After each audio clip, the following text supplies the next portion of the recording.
Todo mundo nessa terra está sujeito aos ventos da mudança e do acaso. E, às vezes, esses ventos sopram as vidas de algumas pessoas para o fundo do poço. Algumas pessoas olham para o buraco onde entram e reclamam de por que isso está acontecendo comigo? Por que eu? E aí sucumbem cada vez mais na escuridão.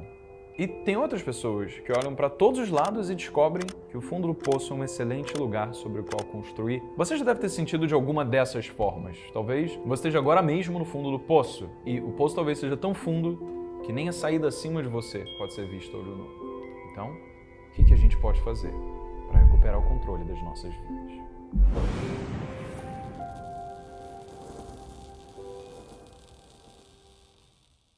Certa vez um viajante palestino, ele voltava da sua terra satisfeito por ter feito bons negócios durante a sua viagem. E aí, durante o caminho, passando pelas empoeiradas e quentes terras da Palestina, esse viajante encontrou um poço de água e ficou contente, porque ele sabia que podia matar sua sede nesse poço. Mas de repente ele se deparou com um grupo de saqueadores que o surpreendeu, roubou as suas roupas, roubou as suas bolsas e jogou o viajante para dentro do poço. Para surpresa do viajante, não tinha água dentro do poço, só lama no chão e lodo nas paredes, o que dificultava as suas tentativas de tentar escalar para sair de lá. Tudo em volta era deserto e a maioria daqueles que passavam ao longe do poço sabia que aquele era um poço inútil que não tinha nada, então dificilmente iria ouvir os pedidos de socorro do viajante. A vida é um conjunto de coisas que estão sob nosso controle, junto com coisas que não estão sob nosso controle. O viajante estava com sede e, por acaso, uma possível fonte de água apareceu bem na sua frente. E aí ele decide voluntariamente ir até essa fonte para matar a sua sede e depois retomar a sua jornada, voltando para a estrada a caminho da sua casa. Mas de repente apareceram aqueles saqueadores, por todos os lados, jogaram ele num lugar em que ele não optou por estar voluntariamente, o fundo do poço. Então, por causa de coisas que estavam fora do seu controle, os planos do viajante, que era matar a sede e voltar para casa, que teoricamente estariam dentro do seu controle, foram completamente arruinados. Quando acontecimentos sobre os quais a gente não teve controle acabam interferindo nos nossos planos, a gente se perde. E muitas vezes não sabe o que fazer. Mas isso não quer dizer que a gente não possa escolher fazer algo com essas novas circunstâncias que a gente encontrou. Ao olharmos para o lado, talvez a gente não veja as melhores ferramentas que a gente gostaria para começar, mas também não significa que as ferramentas que a gente tem ao nosso dispor não possam ser úteis. Essas ferramentas talvez sejam um perdão que você precisa pedir, ou então uma verdade que você precisa dizer para alguém, uma atitude que você precisa tomar. Às vezes, alguém que você precisa esquecer. Pode ser um monte de coisa, mas para identificar essas ferramentas, você precisa decidir que você vai sair de onde você está. Imagina que o viajante toma a sua decisão de sair do poço. Então, ele começa a pensar... Eu não devo ter sido o primeiro a cair nesse poço. Não só outras pessoas, como até outras coisas podem ter sido jogadas aqui durante um tempo. Eu vou cavar e ver se eu encontro alguma coisa que me ajude a sair escalando aqui pelas paredes. E aí o viajante começa a cavar. Ele não acha nada para ajudar ele a sair dali. Mas ele encontra uma outra coisa. Um monte de pedra e casca de madeira. É isso que ele tem lá. Ele olha para esse monte de pedra e casca de madeira e não sabe o que fazer com aquilo. Até que ele pensa em um outro plano. As pessoas não me ouvem aqui, mas e se eu arremessar essas pedras pra fora do poço? Talvez alguém veja, ache estranho e venha conferir o que tá acontecendo e me resgate. Bom, vou tentar. E aí o viajante ele começa a jogar as pedras. Ele tenta, sem sucesso. E anoitece. Sobraram só algumas pedras e cascas de madeira. Começa a ficar frio, muito frio. Ele precisa se proteger do frio. Então ele lembra que ele tem madeira, ele tem pedras, ele pode arrastar uma pedra na outra para fazer faísca e fazer que aquela madeira pegue fogo. E assim ele faz. E o que acontece é que a fumaça que sobe por conta da fogueira acaba chamando a atenção de alguém que estava bem longe, vendo aquela fumaça, ficando curioso para saber o que estava acontecendo, vindo até o poço, encontrando o viajante e jogando uma corda para ele sair de lá. Quando o viajante sai do poço, ele vê que essa pessoa que o resgatou é uma linda mulher, por quem ele se apaixona e depois de uns meses pede em casamento. Olha só, todos os planos para o viajante sair do poço deram errado, mas se ele não tivesse decidido, em primeiro lugar, que ele iria agir para sair de lá, ele não teria cavado o chão, não teria encontrado as pedras, as cascas de madeira e não teria feito a fogueira que o livrou do poço por meio da fumaça, que nem era o plano dele para sair do poço para começar. Os planos que ele teve não deram certo, mas mesmo assim o salvaram. Por isso, quando você está no fundo do poço, é melhor decidir fazer alguma coisa para preencher o seu tempo do que ficar parado e assumir que aquela é a sua nova realidade. Decidir fazer algo que te coloca em movimento e te faz descobrir coisas que antes você não sabia, além de ocupar sua mente, livra ela de pensamentos pessimistas, o que aumenta as suas chances de justamente sair do poço. Número 1. Decida fazer alguma coisa, qualquer coisa, para ocupar o seu tempo ao invés de ficar parado. A gente nunca sabe como essas coisas podem despertar as melhores oportunidades lá na frente. E antes de continuar, deixa o like aqui, porque essa é uma regra básica para sair do fundo do poço, sério. Se você acompanha Jovens de Negócios, está inscrito, ativou o sininho das notificações, não tem poço que segure, irmão. Você vai sair dessa bagaça, beleza? Então, se inscreve aí, ativa as notificações para receber todos os vídeos. Aí tinha um outro rapaz, ele chamava Simão, era o nome dele. Ele tinha um problema raro de nascença num dos seus braços. Era uma mancha, sabe? E o Simão achava essa mancha bem feia. Ele tinha vergonha, sabe? De mostrar. Então ele sempre cobria essa parte do braço quando ele andava na rua. Então, já que ele sempre cobria, ninguém sabia que o Simão tinha essa mancha no braço. Só que isso impedia o menino de fazer muitas coisas. Ele deixava de se envolver em relacionamentos românticos, porque uma hora ele ia ter que mostrar a mancha, né, num dos seus braços. Ele deixava de fazer atividades físicas, como natação, ou então sair com os amigos pra praia, ou até de experimentar uma roupa legal, mas que tinha manga curta. Ele não fazia nada disso, porque ele tinha medo do julgamento das outras pessoas. E aí, certo dia, Simão cansou dessa vida. Ele chegou pra sua mãe, a única que conhecia o seu problema de nascença, e Simão falou: Eu tô cansado. Mãe, me dá um conselho. O que eu posso fazer pra resolver isso aqui? E a mãe disse: Simão, senta aqui, ó. Você vai fazer o seguinte: coloca uma camiseta e deixa a mancha no seu braço à mostra. E aí depois você vai procurar a rua mais movimentada que você conhecer e atravessa toda a multidão. E vai de coração leve. Mas mãe, as pessoas vão ver a mancha, elas vão me julgar. Elas vão rir de mim, elas vão ter nojo dessa coisa no meu braço. Sim?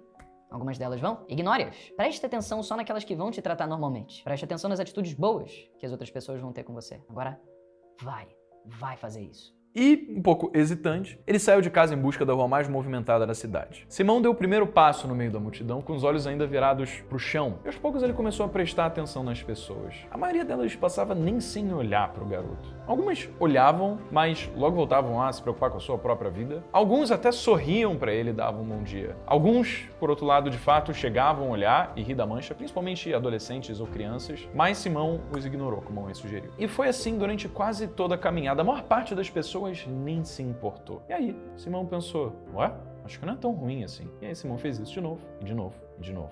Até que depois de fazer tantas vezes, Simão começou a esquecer que ele sequer tinha uma mancha no braço ou que ele tinha qualquer diferença em relação às outras pessoas para começar. Ele passou a nem se lembrar dela. E parece que as outras pessoas não reparavam também. Olha só, olha que doideira. Medo surge quando a gente não sabe o que pode acontecer, dado que a gente desconhece. Nas grandes navegações, exploradores desenhavam monstros nos mapas na região do Atlântico porque eles imaginavam que ali tinham todos os tipos de criaturas mortais e desconhecidas. Mas, com o tempo, depois de tantas explorações, os navegadores foram percebendo que aquilo era nada mais do que fruto da imaginação humana, que na verdade não existia monstro nenhum. A partir do momento em que o desconhecido, depois de você tanto fazer as mesmas coisas, se torna conhecido, você vê que o medo era muito mais fruto da sua imaginação do que da realidade. Número 2. Não deixe de fazer aquilo que você quer por medo de ser julgado. Os piores cenários existem muito mais dentro da nossa cabeça do que na realidade. Uma vez, um cavalo ele entrou nas terras de um fazendeiro de uma pequena cidade rural lá da China.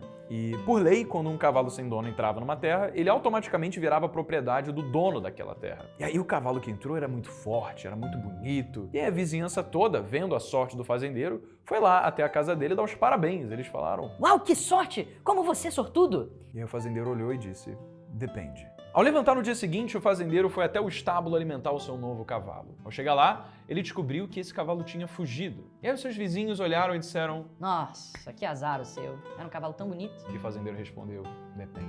No outro dia, esse cavalo retornou para as terras do fazendeiro, mas, dessa vez, trazendo consigo uma outra cavalaria inteira de cavalos selvagens, tão bonitos e saudáveis quanto o primeiro. Que sorte a sua! Falou a vizinhança. E o fazendeiro chinês disse: depende. No próximo dia, esse fazendeiro colocou o filho dele para adestrar esses cavalos selvagens que chegaram. E enquanto montava em um desses cavalos, o filho acabou caindo e quebrou sua perna. E aí, os vizinhos chegaram com piedade e pena do menino e disseram: Tadinho do seu filho, fazendeiro. Ele não merecia isso. E o fazendeiro olhou e disse: depende. No dia seguinte, um grupo de oficiais militares veio recrutar jovens para lutar numa guerra que estava eclodindo numa região ali perto. Esses oficiais militares entraram na casa do fazendeiro chinês procurando o seu filho e, quando entraram no quarto do menino, viram de cama com a perna quebrada, eles desistiram de levá-lo embora. E aí os vizinhos do fazendeiro não conseguiram acreditar na sorte e disseram: Uau, que incrível! Ele não vai pra guerra. Você já sabe, o fazendeiro disse: depende. A verdade é que a maior parte das coisas que acontecem nas nossas vidas não são necessariamente boas ou ruins. Elas só são. Porque o desenrolar dos acontecimentos no mundo são, na verdade, complexos demais e têm efeitos muito mais profundos do que o que a gente pode se propor a identificar logo de cara. Por isso, A verdade é que o que sobra é a forma como a gente decide olhar para as coisas. Quando você está no fundo do poço, a sua visão tende a ficar focada no poço, restrita aos seus problemas, como se os seus problemas fossem a única coisa que existisse no mundo. Mas, se você comprar um carro vermelho hoje, você vai começar a reparar que existem vários outros carros vermelhos na rua, provavelmente no mesmo modelo que o seu. Só que os carros vermelhos, eles sempre estiveram lá, mas agora você percebe eles, porque eles se parecem com o seu. Então, a nossa atenção é seletiva. Ela seleciona no ambiente em que você está aquilo que mais tem a ver com o seu estado atual. Se você começar a olhar demais para as coisas ruins da vida também vão começar a olhar para você. Nietzsche falou algo parecido com o seguinte: quando você olha muito tempo para o abismo olha de volta. E no mesmo texto ele diz: quem deve enfrentar monstros deve permanecer atento também, para não se tornar um. Então, a próxima vez que você se pegar falando por que isso está acontecendo comigo? Por que isso aconteceu? Por que eu, Deus? Reconhece que você não está vendo as coisas direito. Esse monstro na sua frente é só um reflexo de algo que está dentro de você, não necessariamente o que aconteceu fora. É preciso domar esse monstro. E você só vai fazer isso a partir do momento que você parar voluntariamente de olhar para os seus problemas e começar a olhar para cima, para o céu, para a saída do poço, para as coisas boas que, por pior que esteja a sua vida, ainda existem no mundo e podem servir para tirar o monstro da sua frente e de dentro de você. Então se lembra que o mundo nunca é feito pelo poço onde você está. Não se acostuma com o poço. Existem coisas boas fora dele e você pode ir para lá. Número 3, começa a prestar atenção nas coisas boas da vida e para de alimentar um monstro dentro de você. Ele simplesmente não enxerga as coisas direito. Um belo dia, Luana estava passando por uns sérios problemas na sua vida. Ela tinha brigado com o namorado, a sua mãe estava doente e ela tinha entrado em um sério estado de depressão. Aí o seu quarto estava uma bagunça, ela passava o dia inteiro deitada, ela não se alimentava direito e ela nem se arrumava mais. E aí, um dia, ela decidiu conversar sobre o que ela estava vivendo com a amiga. E depois de uma longa conversa, a amiga pediu um favor. Luana, eu quero fazer um desafio com você, mas eu preciso da sua palavra que você vai cumprir esse desafio até o fim. Você topa? A Luana falou. Ah, depende. O que é? A amiga falou assim, ó. Ó, você tá vendo aquele relógio ali jogado no meio das roupas em cima do sofá? Então, eu quero que você coloque aquele relógio exatamente no lugar em que ele deveria estar guardado, mas com uma condição. Tudo que você mexer ou tirar do lugar para conseguir colocar o relógio no seu devido lugar, você precisa colocar essas outras coisas no lugar também, da melhor forma possível. Luana achou estranho, mas topou o desafio. E aí ela foi até o sofá, mexeu nas roupas, pegou o relógio e, ainda meio desanimada, levou até uma cômoda no seu quarto. E aí, Luana foi até a cômoda, abriu a gaveta e guardou o relógio, só que, se lembra que ela precisou mexer numas roupas para conseguir pegar o relógio para começar? Então, ela teve que tirar aquelas roupas do sofá porque ela mexeu nelas. E aí ela fez isso e colocou as roupas no lugar. Só que ao guardar as roupas, ela viu que o closet estava cheio de lixo. E aí ela tirou o lixo, botou o lixo para fora e limpou o closet. Só que também tinha umas roupas sujas dentro do closet. E aí ela pegou as roupas sujas, levou até a máquina de lavar. E dentro da máquina de lavar já tinha algumas outras roupas, dentre as quais uma calça do namorado que deveria estar na casa dele. Aí a Luana pensou, bom, eu dei a minha palavra, né? Ela arrumou a calça para levar até a casa do namorado, só que como ela estava num estado que era completamente incondizente com sair de casa, então ela foi até o banheiro, tomou banho e escolheu uma boa roupa e foi procurar a maquiagem para passar. E ela encontrou a maquiagem numa mesa da cozinha que estava misturada com os panos, umas panelas e uns pratos. Cumprindo o desafio, ela teve que arrumar a mesa, arrumar o armário para pôr os pratos, limpar a pia para lavar os talheres e quando ela viu, a casa estava toda arrumada. Ela já estava se sentindo melhor. O poço estava um pouco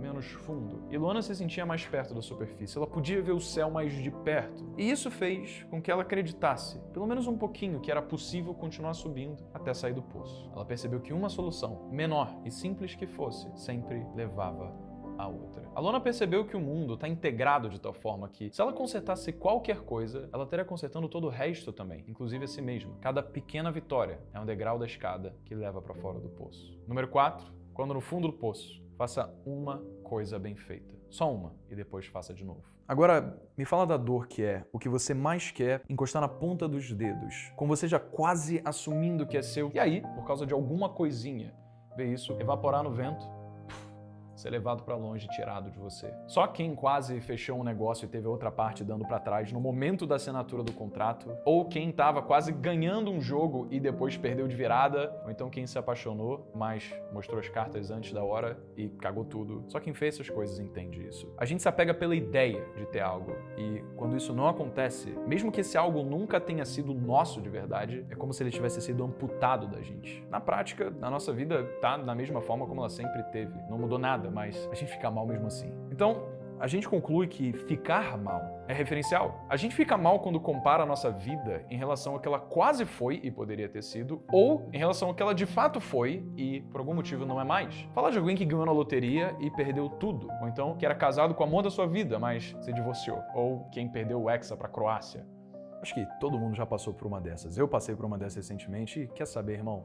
Só fica de pé. Não me importa o que, fica de pé. Encara os fatos brutos da realidade, não deixa que o que quase aconteceu vá tirar de você o que você já é.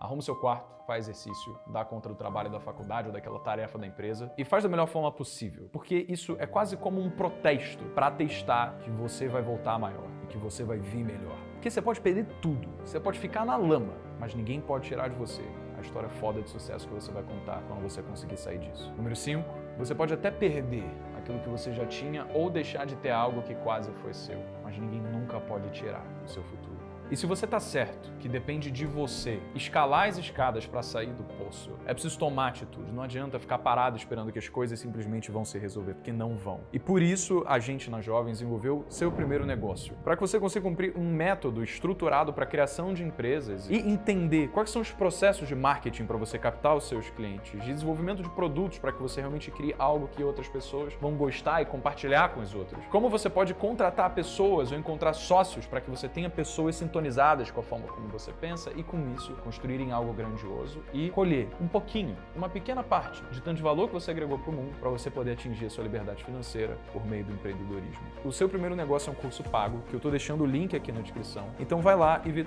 tudo que você vai ter se você entrar no seu primeiro negócio hoje. Foi feito com muito carinho, muito cuidado por todo o time das Jovens para que você pudesse ter a melhor experiência ao aprender sobre empreendedorismo. Então, deixa o like nesse vídeo se esse vídeo te ajudou, se inscreve aqui no canal, ativa as notificações para você continuar recebendo os outros vídeos das Jovens e me fala, esse tipo de vídeo, uma pegada um pouco diferente que você estava acostumado em ver sobre economia ou política, o que você achou dele? Será que a gente deveria continuar fazendo? Comenta aqui embaixo que eu quero saber. E talvez você deva gostar de algum desses outros vídeos aqui. Sem mais, meu nome é Breno Perrucho, beijo enorme pra você e seus Jovens Negócios.